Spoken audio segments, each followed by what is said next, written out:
In any market, prices are always moving. But here's the real question. Is your business built to profit from that volatility, or is it a victim of it?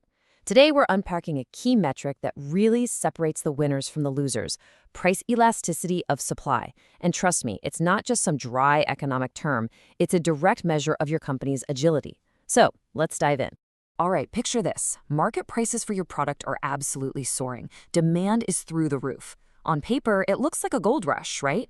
But is that automatically great news for your bottom line? Well, the answer has less to do with the market itself and a whole lot more to do with what's happening on your own factory floor. Right, because cashing in on a price surge isn't about the market just handing you a win. It's all about whether your company is built to seize that opportunity. It really all comes down to your ability to respond. Can you actually ramp up production to meet that new higher price? Or are you stuck on the sidelines, just watching your competitors cash in? So here's our game plan. First, we'll get to the heart of the dilemma every business faces when prices change. Then, we're going to get tactical and look at how to measure your own responsiveness. After that, we'll map out the entire competitive landscape using 5 types of supply. We'll see how that plays with customer demand, and then, and this is the best part, we'll turn all this theory into a real action plan for building a truly elastic enterprise.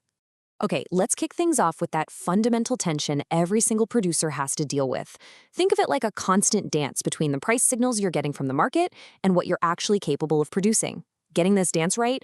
Well, that's the difference between thriving and just surviving. This quote perfectly captures that classic economic cycle. You know how it goes. Prices go up, and that's a green light for producers. The incentive is to make more, sell more, capture that revenue. But of course, when everyone rushes in at once, supply eventually blows past demand, prices crash, and producers have to slam on the brakes. The most important variable in this whole cycle isn't just the price, it's speed. How fast can you hit the gas? And maybe more importantly, how fast can you pivot? So, how do we get past the theory and nail down a hard number? How do we actually measure this responsiveness? Well, that is exactly where a metric called price elasticity of supply, or PES, comes into play. This is the main analytical tool we're going to be using.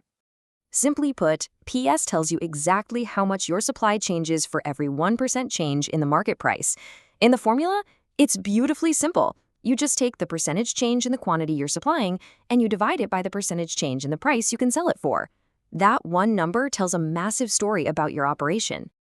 Let's make this real with a quick case study. A corn farm. We're going to do this in 3 easy steps. First, we'll figure out the price change. Second, we'll measure how the farm's output changed. And third, we'll divide one by the other to get our key performance indicator, the PES. Okay, have a look at these numbers. The market price for a bushel of corn, it just nudged up by a little over 1%. That's a pretty small signal from the market. But now look at the farm's reaction. They boosted their supply by a full 5%. That is not a coincidence. That is a clear sign of a prepared and very agile operation. So let's do the math. We take that 5% change in supply, divide it by the 1.07% change in price, and we get our PES 4.67. So what does that number actually tell us? It tells us this farm is incredibly responsive. For every 1% price bump, they were able to increase their supply by a whopping 4.67%. This farm is nimble. It's built to seize opportunity. Now that we've seen how one farm can be super elastic, let's zoom out and really understand the entire landscape of responsiveness. In the consulting world, we love a good me-see framework that's mutually exclusive and collectively exhaustive. It just means everything fits into a bucket with no overlap. And for supply elasticity, we've got a perfect one. Every single product or service in the world falls into one of these 5 categories. And here it is, the full spectrum. It goes from zero responsiveness all the way to infinite. At one end, you have perfectly inelastic, where supply is totally fixed. At the other end, perfectly elastic, which is more of a theoretical idea. In the middle, that's where most real-world businesses live. Inelastic, unitary, and elastic. And our corn farm, with that killer PES of 4.67, it sits right here, firmly in the elastic category. Let's quickly break down what each of these really means. First up, perfectly inelastic. Here, the PES is 0. This means that no matter how high the price goes, the amount available cannot change. Period. Think about it. The amount of land on Earth, it's fixed. The number of original Van Gogh paintings? Fixed. The total number of Bitcoin that will ever exist is hard-capped. No price surge in the world can create more of these things. The supply is rigid. Next up is inelastic supply, where the PES is stuck somewhere between 0 and 1. In this case, producers can respond to a price hike, but it is slow and it is difficult. So the percentage increase in supply is always less than the percentage increase in price. A classic example is nuclear power. If electricity prices go through the roof, you can't just spin up a new nuclear plant tomorrow. It takes years of planning, construction, approvals, and really specialized know-how. The response is just sluggish. And that brings us to our corn farm's home turf, elastic supply, where the PES is greater than 1. Here, the quantity supplied changes by a larger percentage than the price does. Think of a fidget spinner. If it suddenly goes viral and prices jump, a factory can quickly order more plastic, fire up another assembly line, and just flood the market with them. The resources are easy to get, production is simple, and the response is incredibly fast. Now, to round out our framework, we have 2 final benchmarks. Unitary elastic is that precise middle ground, where your supply responds in perfect one-to-one proportion to the price. And then perfectly elastic is the other extreme, a theoretical world of infinite supply at one single price. You don't really see these in their pure form, but they're useful goalposts that help you understand where your business sits on this whole spectrum of agility.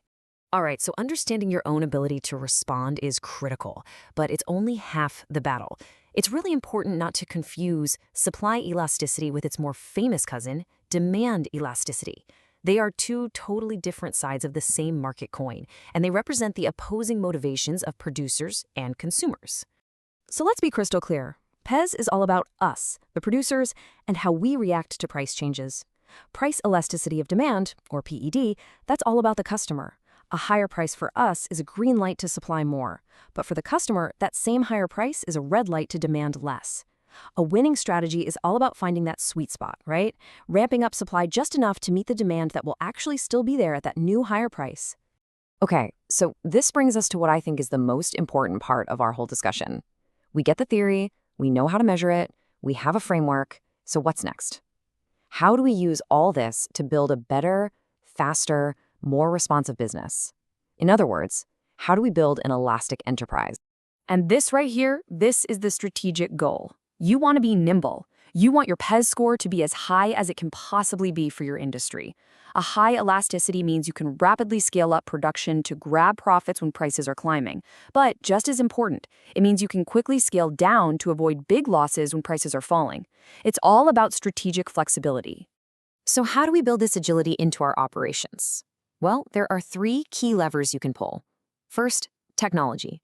And this isn't just about small efficiency gains. Investing in automation, better equipment, and smarter software directly shrinks the time it takes to scale up production. Second, capacity and storage. This is about strategic inventory. It means having systems to not only hold more stock, but to do it intelligently, maybe even anticipating where the market is headed. And third, distribution. A fast, streamlined logistics network is your final mile. It's what ensures that when you make more stuff, you can actually get it to the customer before that window of opportunity slams shut. And that really brings us to our final thought for today. As you look at your own business, your own industry, ask yourself this one question. Who really wins? Is it the biggest player or the fastest? Because more and more, the answer is the fast. You see, elasticity isn't just an economic concept. It's a measure of speed and agility. And in today's market, speed is the ultimate competitive advantage.